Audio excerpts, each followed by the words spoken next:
Khalifa Ababacar Sall et ils accusent Khalifa Ababacar Sall Macky Sall d'être plus le cas connivence avec le régime en place. Puisque maintenant, c'est parce qu'il y a eu cette histoire de la mairie, l'élection des adjoints au maire de Dakar, je rappelle, dirigé par un élu de Tahaou, à savoir Barthélémy Diaz. Maintenant, le problème reste encore entier, puisque lui, quelqu'un comme Khalifa Sall peut dire, mais écoutez, si aujourd'hui il y a eu Askanui, je suis membre fondateur de cette coalition de Yewwi Askan Wi. Mais je pense que l'élégance républicaine aurait voulu, et je pense qu'il sera également dans cette optique, de ne pas engager un bras de fer avec les autres membres de la coalition et les autres leaders de la coalition Yewwi Askan Wi. Il devra peut-être faire avec sa coalition ou son parti Taxawu Sénégal. Pour le cas de Karim Wade, le cas reste encore entier. Puisque politiquement, on parle de cette déchéance qui a été enlevée, qu'il est à nouveau éligible, qu'il peut être électeur, entre autres. Mais au plan politique, est-ce que Karim Wade vaut encore quelque chose, malgré l'appareil Parti démocratique sénégalais qu'il a avec lui? Pour revenir un peu sur ce que dit Sud Quotidien sur ces 4 cas. Est-ce que Karim Wade a encore le soutien des militants du Parti démocratique sénégalais? Parce que il faut peut-être distinguer militants du PDS, militants de Maître Abdoulaye Wade ou sympathisants de Maître Abdoulaye Wade, et certains qui sont restés des militants de la première heure pour le Parti démocratique sénégalais et peut-être le projet PDS. Est-ce que les gens vont suivre Karim Wade? Hier, on a parlé de ces tentatives de faire revenir au bercail certains anciens du PDS ou qui ont quitté le Parti démocratique sénégalais. J'ai rappelé que... Avec l'opération Niébissi. Oui, sauf que l'opération Niébissi, une bonne partie de ces membres du Parti démocratique sénégalais qui ont quitté le PDS, une bonne partie l'ont quitté parce qu'il y avait Karim Wade, l'ont quitté parce qu'on a trop mis en avant Karim Wade, l'ont quitté parce que finalement le prince se voyait un peu trop beau et même il voulait être khalife à la place du khalife, selon certains, ou c'est le khalife lui-même qui voulait l'ériger en prince héritier dans un parti qui est quand même démocratique, où les choix doivent se faire selon la majorité et selon un vote, ou selon en tout cas les convictions des uns et des autres. Donc est-ce que cette opération ne sera pas c'est pas juste un effet d'annonce et que finalement ça n'aboutira pas à grand chose? C'est une interrogation. Karim Wade devrait d'abord revenir au Sénégal et se jauger politiquement, d'abord au sein de son parti ou de sa coalition, puisqu'on rappelle c'est la coalition Wallu, et ensuite se jauger sur le terrain politique en allant à la rencontre des populations et voir un peu est-ce que ce seront des gens qui vont venir voir Karim Wade ou assister à ces meetings ou autres doxantu ou marche bleue juste parce que ça fait longtemps qu'on ne voit pas Karim Wade, c'est juste par curiosité ou par sympathie ou parce qu'on est des militants, nous sommes des militants convaincus de Karim Wade ou du Parti démocratique sénégalais. C'est autant de questions qui ne pourront trouver réponse qu'une fois qu'il sera au Sénégal. Alors, les cartes sont brouillées pour 2024,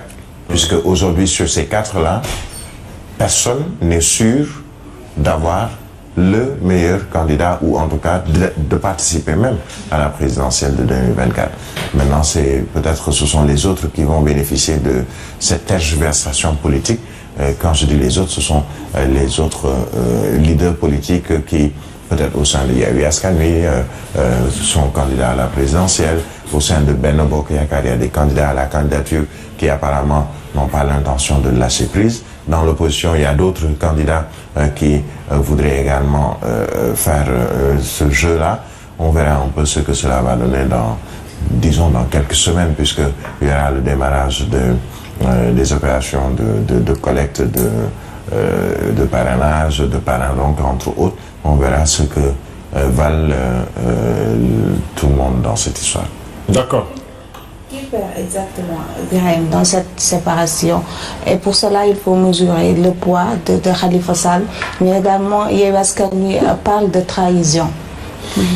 Oui, trahison, parce que ce que Yewwi Askan Wi quand je dis Yewwi Askan Wi, ce sont les leaders de Yewwi Askan Wi. Ce qu'ils ont retenu, c'est surtout, après cette réunion de conseil municipal de la ville de Dakar et l'élection du nouveau bureau de la ville de Dakar avec les adjoints au maire. On a vite fait de parler d'éviction d'un des membres de PASTEF, membre de la coalition Yewwi Askan Wi, à savoir Abass Fall, qui était le premier adjoint. On a entendu Barthélémy Dias dire qu'il ne s'agit pas d'éviction, mais plus de bouderie, et qu'on a suivi la loi, puisque ce qu'on nous a reproché, c'est qu'il n'y avait pas parité au sein du bureau municipal. Maintenant, il faut qu'on aille vers cette parité. On a voté pour cette parité. Donc, le premier adjoint doit être une femme. C'est finalement une femme de Taxawu qui a été choisie. Donc, on a enlevé Abass Fall. Il y a eu, selon Barthélémy Dias, maire de la ville de Dakar, membre de Taxawu, des options pour d'autres membres de PASTEF de rester et de rejoindre le bureau de la mairie de Dakar, mais il parle de bouderie. On a vu un poste de Abass Fall dire que ce n'est pas ça le plus important, puisque le combat, c'est plus la libération et de Ousmane Sonko. Mais quand on parle aujourd'hui de trahison dans Yewwi Askan Wi, c'est que ils sont revenus sur la charte, ou en tout cas ce qu'ils ont considéré comme point important dans cette charte, c'est-à-dire qu'on ne doit pas s'allier avec le régime en place, à savoir donc Benno Bokk Yakaar, l'APR, entre autres. Le 11e adjoint au maire de Dakar aujourd'hui, c'est Seydou Gueye. C'est un choix qui a été fait, c'est un vote qui est à l'origine de ce choix, pour qu'il soit 11e adjoint au maire. Il fut un temps, personne ne penserait que quelqu'un de l'APR ou de Benno allait faciliter la tâche à Barthélémy Dias. Il y a peut-être quelques mois derrière. Aujourd'hui, on voit que Khalifa Ababacar Sall est d'accord, a été membre ou partie prenante du dialogue, alors que la conférence des leaders de Yewwi Askan Wi avait dit non, on ne participe pas. Lui, il s'est démarqué pour aller participer au dialogue. On reproche même à Barthélémy Dias d'être à l'origine de ce dialogue, donc d'avoir la caution de Khalifa Ababacar Sall. Ensuite, il ne reçoit plus de convocation lors de réunions des leaders, en tout cas selon les informations dont on dispose. Lui-même ne se rend même plus aux côtés des autres membres de Yewwi Askan Wi quand il s'agit de parler de l'actualité politique. Et on a vu un communiqué, par exemple, de Taxawu, de Khalifa Ababacar Sall, concernant les derniers événements, mais qui n'a pas sorti ce communiqué en toute collégialité ou en accord parfait avec les autres membres de la coalition. Tous les communiqués que l'on voit de Yewwi Askan Wi, ce sont les leaders de Yewwi Askan Wi, les leaders de la coalition Yewwi Askan Wi qui sortent solidairement un communiqué. On a vu Khalifa Ababacar Sall sortir un communiqué seul, donc sans peut-être l'onction de Yewwi Askan Wi. Peut-être que c'est là où on peut peut-être parler, où eux, ils estiment